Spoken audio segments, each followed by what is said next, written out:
Times of Sabarkantha. Pandit Deendayal Upadhyay महाअभियान 2026 अंतर्गत साबरकांठा जिल्ला भाजपનું ત્રિદિવસીય પ્રશિક્ષણ વર્ગ યાત્રાધામ અંબાજીમાં યોજાઈ ગયો।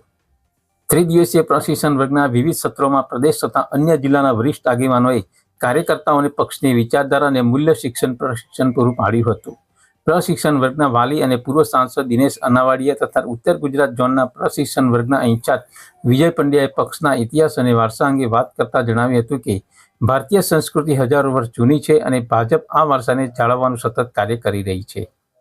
સંગઠનના મૂળ વિચાર પરિવાર અંગે પ્રકાશ પાડતા પ્રદેશ અગ્રણી દુષ્યંત પંડ્યાએ રાષ્ટ્રીય સ્વયંસેવક સંઘના સંસ્થાપક ડોક્ટર હેડગેવારના વ્યક્તિ નિર્માણના કાર્ય તથા સંઘ સાથે જોડાયેલી વિવિધ 79 સંસ્થાઓના રાષ્ટ્ર નિર્માણમાં યોગદાન વિશે વિસ્તૃત માહિતી આપી હતી। મીડિયા પ્રબંધન વિષય પર બોલતા પ્રદેશ ભાજપ મીડિયા કન્વીનર ડોક્ટર પ્રશાંત વાળાએ જણાવ્યું હતું કે મીડિયા જનમત ઘડવાનું શક્તિશાળી માધ્યમ છે અને જાહેર જીવનમાં સતત રહી માહિતીનું યોગ્ય સંચાલન કરવું અનિવાર્ય છે।